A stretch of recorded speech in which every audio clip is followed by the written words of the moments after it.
Now guys, I'm going to use a smaller piece of wire because the larger piece of wire, I won't be able to film the process. So we take our cutter, right, and we start removing a layer of our wire. Like a carrot. Yep. Just peel it like a carrot. By the way, make sure to have replaceable cutter blades because you're going to go through a few of them doing this. So yes, once you've done that, you're going to do the same to the other side. I'm mostly going to skip this part, you know, and commentate over it because damn, this is really long and stupid. After you've done this, you're then going to cut into here, just some midway, right? Just a little bit of like 3 centimeters or something, and you're gonna shave it like a carrot, like this. Then you're gonna cut crosswise to make a notch of exposed wire.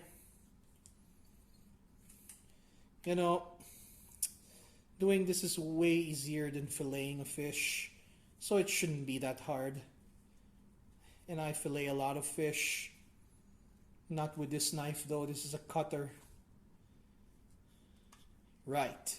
After you've gotten a notch and this thing, you now gotta do the same to the other side.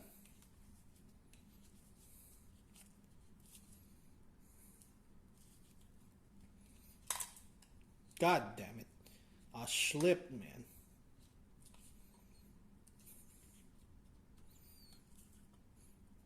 Yes. Now you gotta be careful because you gotta make sure that your finger's not like that. If you do that, you're gonna fucking cut yourself, Marai. So this was okay. Just make sure you don't flick it because that's some bad behaviors, Marai. Anyway, so now it looks like this. You got a slit here, you got a slit here. That's good. Now let's move on to the actual piece of wire. Now you want to get the longer ends of your short piece of wire, also known as the probe wires, and you just want to roll this up. You have, if you're using solid core wire like I do, you have 0 chance of soldering this because you're going to melt everything around it before this even forms a solder joint. Like, I'm sorry. So the only thing you have to do is you just have to secure this as best you can and get your tape, right? You get your tape. Sadly, there's no other way. You can also put aluminum foil to protect it, like over there, and also to decrease resistance. But since it's just a demo, I'm going to put tape. You really want to put aluminum foil though. That will help more. And you really want to roll it tightly so that it doesn't pull off. You can also do a crimp job, but this is a demo and we're just going to show this. So if you're using a non-solid core wire, then you could easily solder this to this. But since sadly we can't do that. You want to do the same to this end. So yeah, if you were using regular wire, you could solder right after this step, but I'm not. I'm using some weird wiring that sadly will not work for this purpose. However, my other shunt uses proper wires, not this cringe stuff. Anyway, so yes, once you get something like this, however you do it, you want to then grab your multimeter. Then you're actually going to solder now.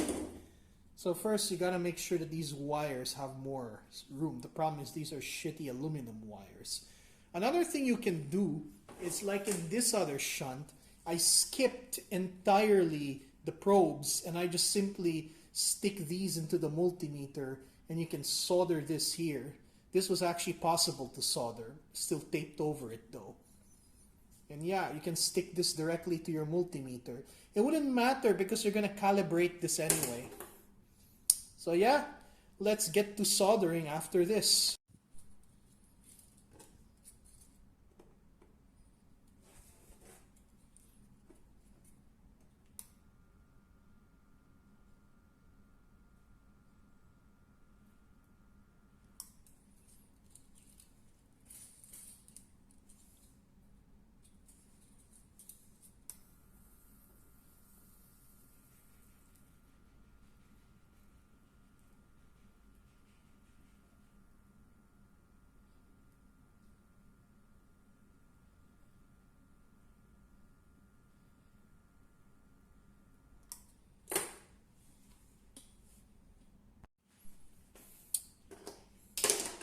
So after you're done soldering this thing, next thing you gotta do, you gotta just tape it, you know. Because it doesn't matter, these solder joints are good, they won't come off once you've actually soldered them right. You know, I'm not really good at this.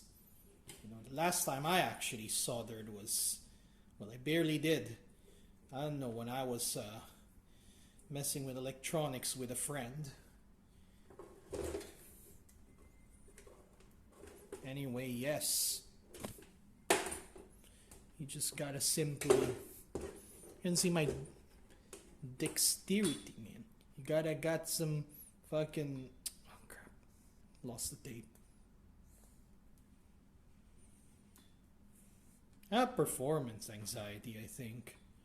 I'm usually not this bad when I do these on my own.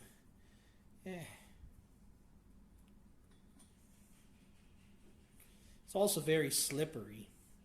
That's what I blame the most. If I had heat shrink tubing, this would be easier. I wouldn't have to worry about none of this. You know, at least I'm not cutting myself. Imagine. Anyway, this is the perfected shunt. Now, you're probably wondering what exactly are we going to do with this piece of crap. So, next step is calibration.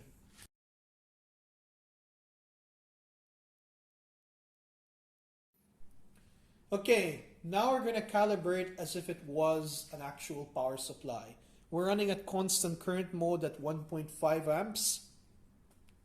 We also will be finding the resistance in this case. But in this other case, oh god, the probe's gone off. Okay, they were loose. Anyway, it's at millivolts mode and we're having 2 millivolts across the shunt. And we have 1.5 amps of current. If we divide those two numbers together, we're going to get the resistance, which will be our factor to get essentially this number again. You're probably wondering, why are we doing this? The reason why we're even finding the resistance is so that this number does not change. And because of that, well, it does change, but for the most part, it does not change. So even if we run like 50 amps through here, based on this number alone, we can find out whether or not we're indeed running 50 amps. Anyway, so we take this, like 2 millivolts and 1.5 amps. We take note of those. And then later I'll show you a table on Excel to show that the resistances are constant. Or at least as constant as they can be. Anyway, let's raise it. Let's now calibrate at 2 amps. So at 2 amps, it's going to draw 5.7 volts. We also notice a change in the reading. It draws 2.7 millivolts. So yes, again, ideally these are the same. It's best to wait a minute until it reaches steady state. Because if you just take a reading the moment you change it, you're not going to get a good calibration. Now we calibrate at 2.5 amps. It's going to start to get brighter. Now this is not the most accurate supply. If I had a more accurate supply, this would probably be easier. So 2.5 amps, we have 3.3 millivolts or 3.4 at the edge of it, really. We'll just take 3.4 because it's switching to the higher reading, which means that, you know, it's technically at the cusp of 3.4. Now you're probably wondering, the reason why it's not accurate because we're drawing so little current. You know, that's why we really want to calibrate across a wide array of currents.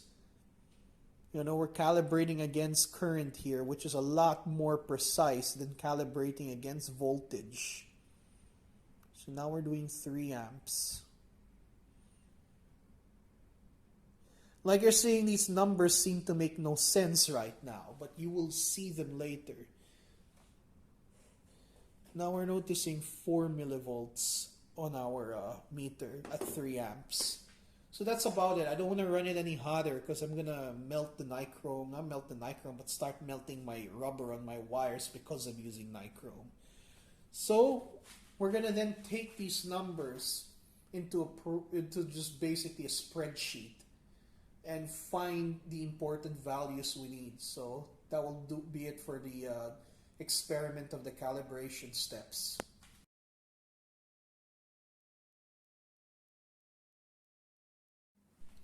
Okay, now we're going to calibrate as if this was a computer power supply. So we set this to 5 volts, right? Now at 5 volts, we are drawing, oh god, I keep probes. We're drawing 2.4 millivolts. This is set to millivolt mode, by the way, very important.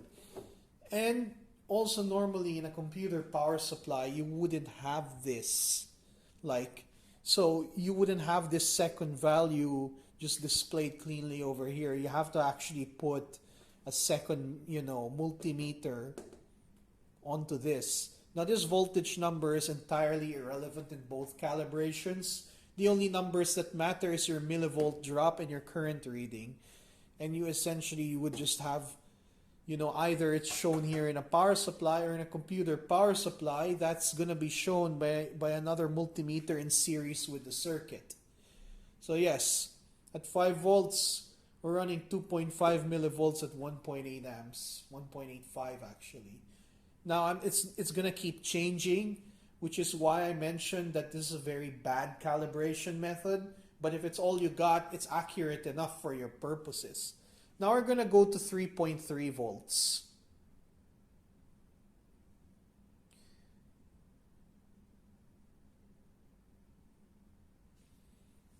Now at 3.3 volts, we notice this shunt is at 1.6 millivolts. That's very important. So we just take a range of these values that's according to your computer power supply in order to get a very wide calibration to even out. So it's 1.6 millivolts and 1.21 amps, which will be shown in a multimeter and not here.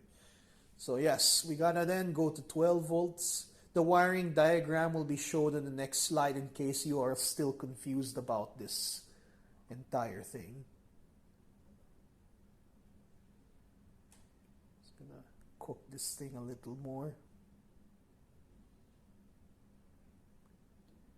I'm actually going to use constant current mode to get this to 12 volts because it's very hard to hit it using constant voltage. Of course, I'm putting it against the current, so there we go. It's going to vary anyway in an actual power supply. So you notice over here, right?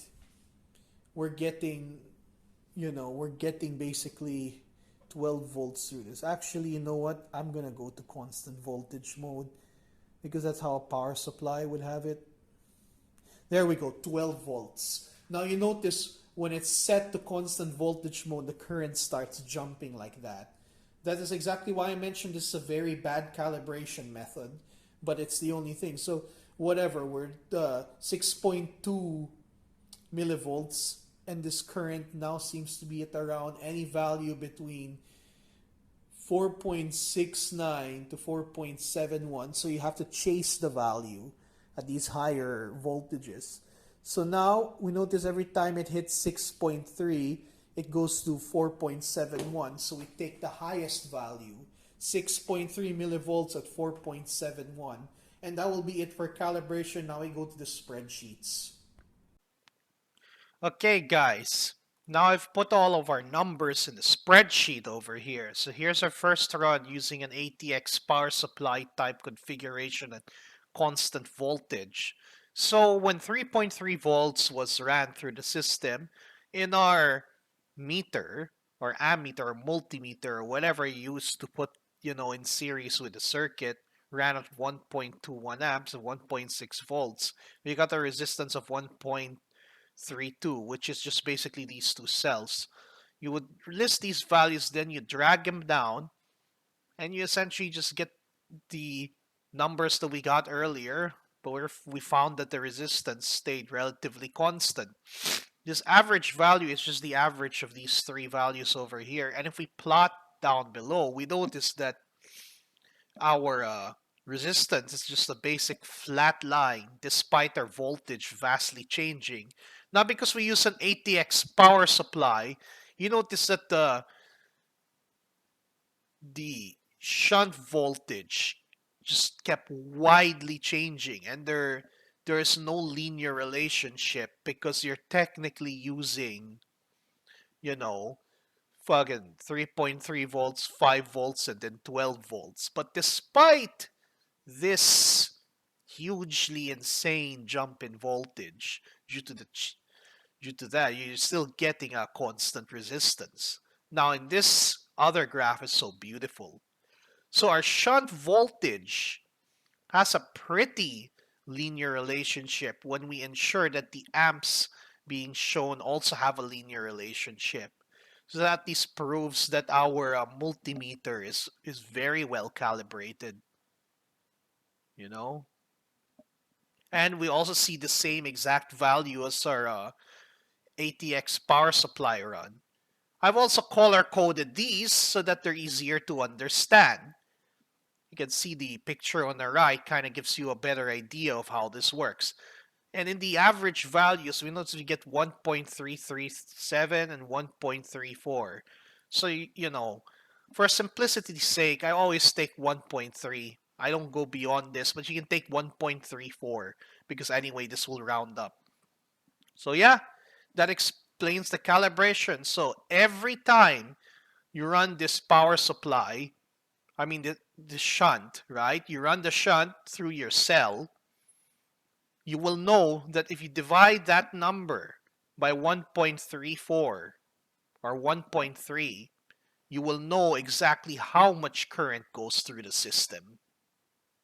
Because you can take any of these values and you'll get the exact current back. So let's say that the shunt voltage instead is 23, Let's say that the shunt voltage is something like 34 or 56 millivolt drop.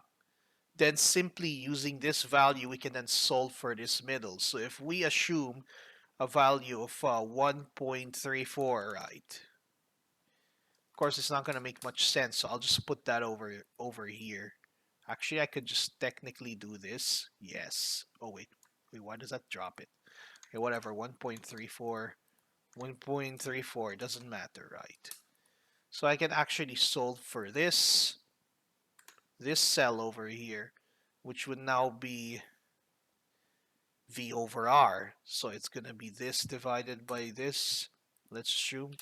So that means we would be drawing 25 amps, and it's going to be the same for this as well.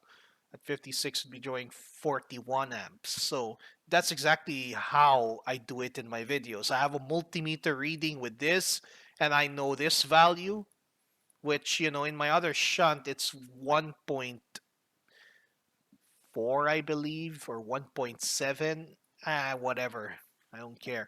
Anyway, that's essentially it. So no matter the shunt voltage reading, you now have a relationship between these values. You can essentially use the R average that you get from these values and just divide it by your shunt voltage reading to get your current for whatever, system you have. Like,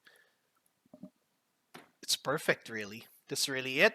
Instead of buying those shunts that you get online, why don't you just make your own inline shunt that's in series with your circuit? And as long as you've done a very good job crimping and soldering, I recommend soldering, by the way. I only did crimping because I had solid core wire. In fact, if you use proper wire, your reading would be more accurate. It's just that mine was not because I used solid core wire. So yes, if you follow all those steps correctly, you will be able to get really accurate values. Anyway, that's it for the video. Hopefully you can set these up yourselves.